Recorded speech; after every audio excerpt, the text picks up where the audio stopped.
Welcome to my cherry guide for UFO 50's Caramel Caramel. The cherry requirement is to defeat the true boss. In order to reach the true boss, we need to find and activate 3 secret letters spelling out UFO, which are littered throughout the game. The locations are as follows.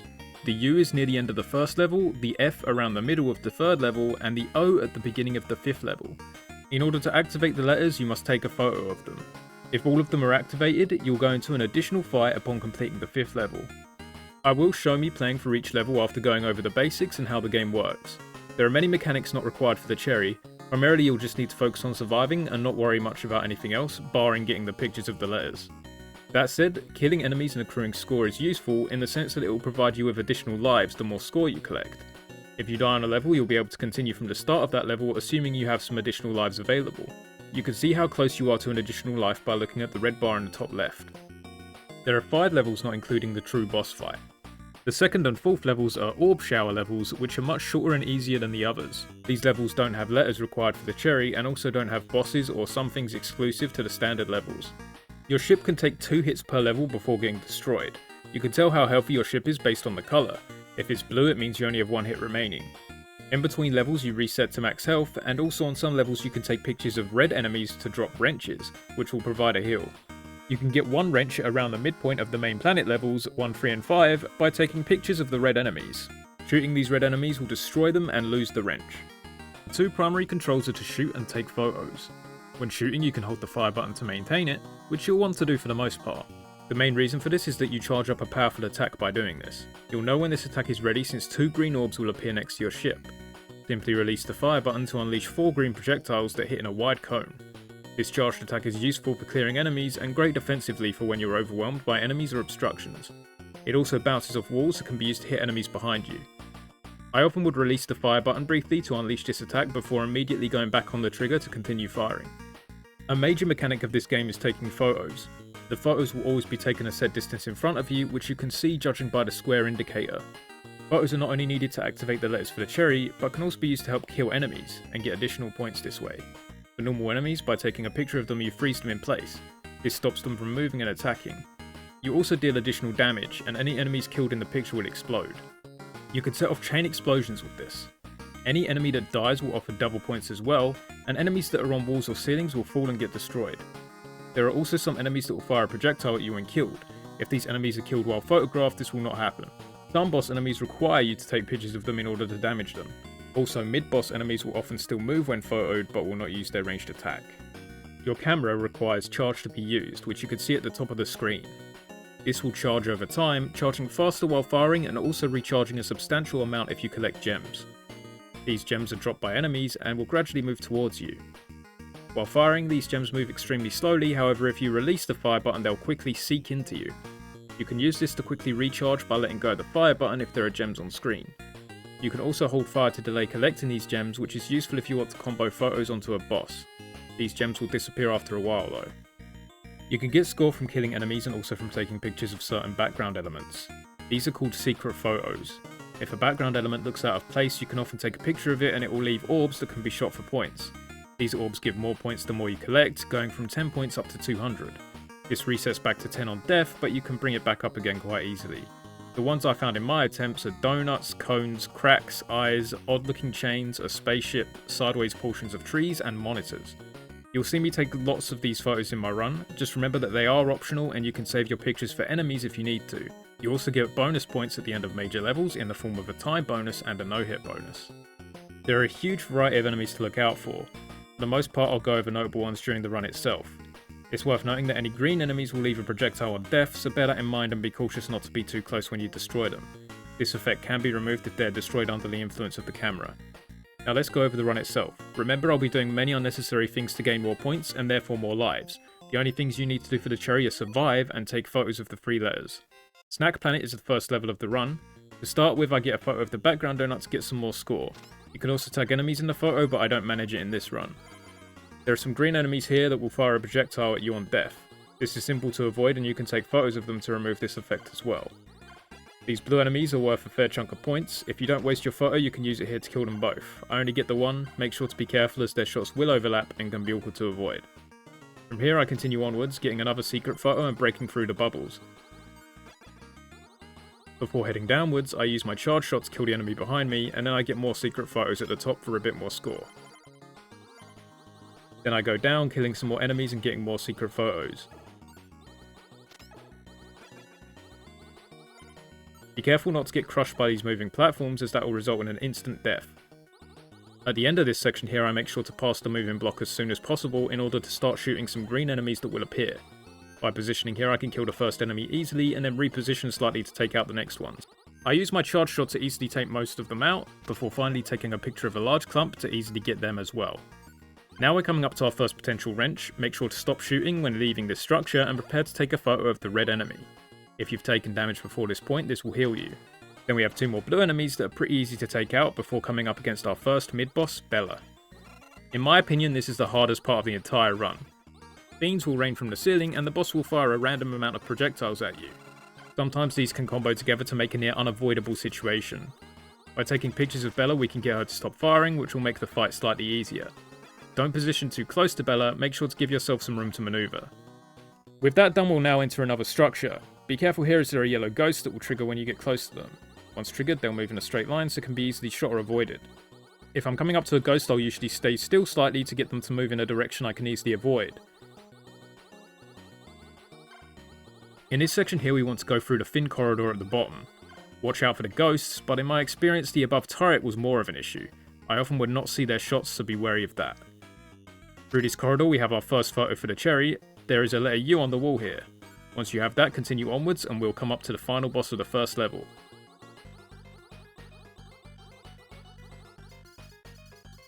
Now we have our first boss. In order to damage the boss, we'll need to take photos of it to expose it. I often use my charge shot whenever available, as this will often hit the toast at the back, which will spawn gems to recharge our camera.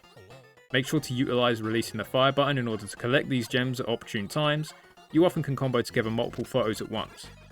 Be cautious of beams raining from the gaps in the ceiling. I often will position myself in between the first two gaps here, since it's a good photo distance from the other side. The egg has two main attacks, one of which where it will stay still and fire blue projectiles at you. These can be awkward to see but aren't too tough to avoid. Its other attacks will have it bouncing around the screen. Staying up high will get you out of range of the egg itself, although it also fires green attacks that reflect off walls. I get hit just at the end of this fight, so don't get a no-hit bonus for this level, which is fine, it's just funny that it happened at the last moment. Now for our first Orb Shower level of the run, Orb Shower A. I found these substantially easier than the main levels. There are no letters to keep an eye out for, just focus on surviving. I actually went AFK briefly at the start, so take a hit immediately, putting me on 1 health. These small asteroids are very easy to destroy or avoid. Keep an eye out for the green smoke at the top and bottom of the screen, as this indicates that an enemy will appear there. These enemies will quickly fire a projectile at you and will split into 2 smaller enemies when destroyed. By positioning close to that side, you can often destroy them before they fire, although I've had occasions where they conveniently found a break in my shots. When destroying them, make sure to give them some distance and not get hit by their children. As always, the charge shot is excellent for dealing with these enemies. At the very least, stay on the move. At this point we come across another new enemy, but this one is squishy and has easy to avoid attacks. Here I focus on the mines over the croissants, and use the charge shot to deal with them for the most part. There will also be gold enemies appearing periodically, but not as frequent as before. You can always take a picture to send enemies behind you if needed. One thing to note about these levels is that any recharge gems will fly to the left of the screen, so you cannot save them to recharge your camera at specific moments. After getting through that section, we complete the second level and move on to Ghost Planet. Early on we're introduced to phantoms, which can be a pain. They have 2 states, one where they can be shot and will rush you when in range, and another where they cannot be hit but also cannot rush you. They switch between states very frequently, so be mindful of that. In this section I use a charge shot early to take care of an annoying dolphin. You'll want to kill the enemies here, otherwise their attacks will follow you into the next area, and we'll want to focus on avoiding the next enemies. I quickly move on to the next section. If you get there fast enough, you can easily shoot the phantoms before they get too close. Then position here to take out 3 minecarts before they have a chance to fire. I then get an optional photo of this eye for more points. Be careful of the ghosts in this section. Next I position myself at the bottom here to destroy a train as it appears. At the next section of track, be prepared to shoot another train.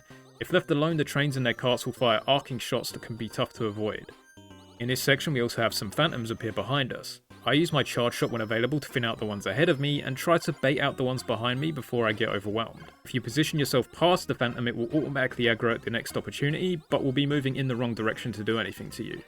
At the end we have another train to take care of, and there are tons of turrets here as well. Hopefully some of them will have been destroyed by your charge shots. There are a lot of enemies and projectiles in this next section. I wait for a gap and then rush through. We also have the red enemy of this level here. Make sure to get a photo if you need a wrench to heal. Now we come up against Toadhead, this level's mid-boss. Same as Bella, by taking photos we can get them to stop attacking. They fire green projectiles that bounce off walls. They also jump randomly, so can annoyingly push towards the left side, giving you less space to maneuver. Don't focus too much on Toadhead here, since we will have our second letter coming up at the top of the screen. Make sure to get a photo of the F. If you kill Toadhead you'll get a nice chunk of points, but I found this hard to do while also getting the F photo. Now into the final section of the level. This section is tough. Lots of carts to be wary of. I passed through these chains at the first opportunity, since there will be loads of enemies just past that we want to take care of ASAP. I cut it close, but with some charge shots and avoiding attacks I managed to make it past. And with that we come up to this level's boss, Connie. This arena has loads of track which carts can travel across. Thankfully there are a couple large gaps we can use to maneuver in when needed. You'll see an exclamation point before carts appear, and once they've been around enough they'll fire 2 projectiles at you. Phantoms will also come from the right of the screen, which are mainly there to give us recharge gems. Similar to the first main boss, you can only damage Connie after taking a photo. It's the same situation there in trying to utilise recharge gems well to combo photos together. Connie's attack will fire in a straight line at some speed. Make sure not to be too close in order to avoid it. It will also leave an effect on any track the attack passes through, which will then travel through the track. This can be awkward to consider but isn't too hard to avoid for the most part. It's only really a pain in conjunction with other enemies. Thankfully this attack also destroys any carts on the track it passes through, so can actually help in clearing enemies. I prioritise safety over damaging the boss. If I need to stop hitting it to avoid attacks, I opt to do so. Now for our second Orb Shower level, Orb Shower B. In my opinion this is actually a very easy level. To start with, I position near the top to take out a new gold enemy which will fire slow moving blue projectiles that linger on screen for a long time. These can be a pain, but by consistently making small movements you can easily avoid their attacks. There are also torpedoes on this level that will come from the left of the screen. Keep an eye out for the exclamation marks to know where they'll come from. After avoiding these missiles we come up to the hardest section of the level. From smoke at the bottom of the screen squid will appear. These move pretty erratically either left or right at a diagonal. These can only move up though, so I tend to stay at the bottom of the screen in order to avoid them. The main issue here is that there are golden enemies that will also fire at us. By moving very gradually while staying at the bottom, I can avoid both the squid and these projectiles. I foolishly take damage to a projectile that was behind me here, but we're nearing the end of the level now anyway. We now have our full-on jetpack joyride section with the torpedoes. Simply avoid the oncoming torpedoes. They'll always come in the same order, so you'll quickly get familiar with how to avoid them. For the final batch the entire screen will fill with torpedoes. Simply move further than halfway up the screen in order to avoid them. They won't travel the whole way like previous torpedoes. Now for the final major level, Dino Planet. The enemies here can be overwhelming at first, but once understood aren't too much trouble and are often actually very consistent. To start with, we have these enemies that will drop spears when destroyed or when they get close. Just be mindful of the spears returning straight upwards when they hit the ground. We have our final letter near the beginning of the level in this brush here, the O. From here we just have to make it through the rest of the game. The next section is the hardest of this level in my opinion. You'll have raptors in the bottom of the screen which will fire projectiles when killed and cannot be ignored since they jump so high. We also have patbots which will fire their attacks at very annoying angles. Feel free to use photos to help here and also use the charge shot to help defend against their attacks since they can be shot out of the air. Once you can see enough, quickly rush through the force fields and go to the bottom. By firing here we can take out the dino heads before they can attack and only have to worry about avoiding the turret's attacks. Then rush through the next force field ASAP and tend to the top. There's another force field here to wait for. You should be able to avoid the below squirt's attacks while waiting for it to open. Don't go too far ahead as there's another squirt at the top here we need to shoot. The reason I stay up here is for 2 patbots that will appear. The floor here will protect us from the lower patbot while we focus down the other. After these patbots, I greedily go for a secret photo on this monitor for some points. If you do this, just make sure to time it on the squirt's attacks. Just past these force fields we have our final red enemy. Be sure to snap a photo if you need the wrench. Then you can choose to either go above or below. I opt for the above path since I find the enemies easier to deal with. These pulsar enemies will seek to you and should be destroyed if possible. If left alone they'll eventually explode into a ball of projectiles, but that does take a while for this to happen. In this section we have some dolphins, but they aren't too much to worry about. Position yourself near the top and fire to take out 2 oncoming patbots easily. The dolphins' missiles travel the same speed as the ship naturally moves forward, so will never hit you unless you move back into them. Then we take out these wall bombs and proceed through the force fields gradually. They will reflect your attacks if you shoot at them, although the reflected projectiles are extremely slow and dissipate quickly. For the final force field there are 4 wall bombs. It is possible to take them all out in one go, but I found it safer to do half at a time. Now into the final corridor of the level. We'll come across many pulsar enemies before encountering a new enemy and this level's boss.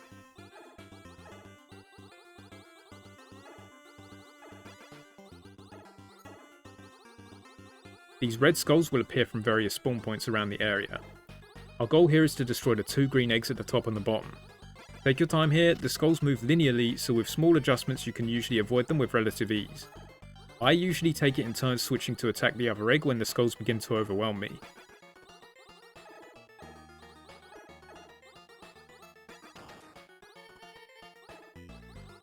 Once the eggs are destroyed, the Dino Lord will appear. As with the other bosses, we must take pictures of its head to damage it.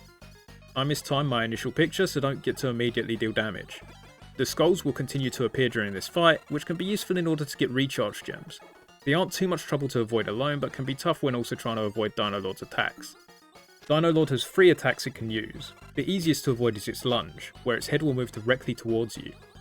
The next will have it fire green attacks which bounce off walls, fine to avoid by themselves but tough in conjunction with its other attacks. Its final attack is the hardest to avoid. It will fire multiple spears at you which will then travel directly upwards. Try to go in between the spears to avoid them, although this was the hardest attack to avoid in my experience. Taking a picture of the head in the middle of any attack will pause the attack, and Dino Lord will then finish the attack at the end of the photo. I actually finish off Dino Lord with a charge attack, which I guess means that charge attacks don't need the photo to deal damage. For beating the Dino Lord we complete the level, and assuming you got all 3 UFO letters on the previous levels, you'll be taken into a final area where you'll fight the true boss. This is quite forgiving since there's no build up to the boss fight, meaning if you die you can restart from the boss fight itself, assuming you have extra lives available. As with all the other bosses, the true boss requires us to take a photo before we can deal damage. It's defended by this worm-like creature. When taking a picture, the worm will always come at you starting from the head, so you can use this to always know what angle it will approach from. For example, I take pictures when the head is at the top, go underneath, try to get some hits in, and then move away. The reason I move away is because as the worm returns, it can do damage to you. The worm itself will fire green attacks at you, although this isn't much to worry about. The main attack to worry about will come from the boss itself, where it will fire a large array of red projectiles at you. When possible, try to go around these instead of through them, although it is possible to pass through. There is also toast that will come from the top and bottom from smoke piles. Just keep an eye out for it, as they can sneakily get a hit in if you're not careful. And for that we defeat the true boss and get our cherry. Hopefully this guide helped you. If you have any additional tips, please leave a comment. Thank you for watching.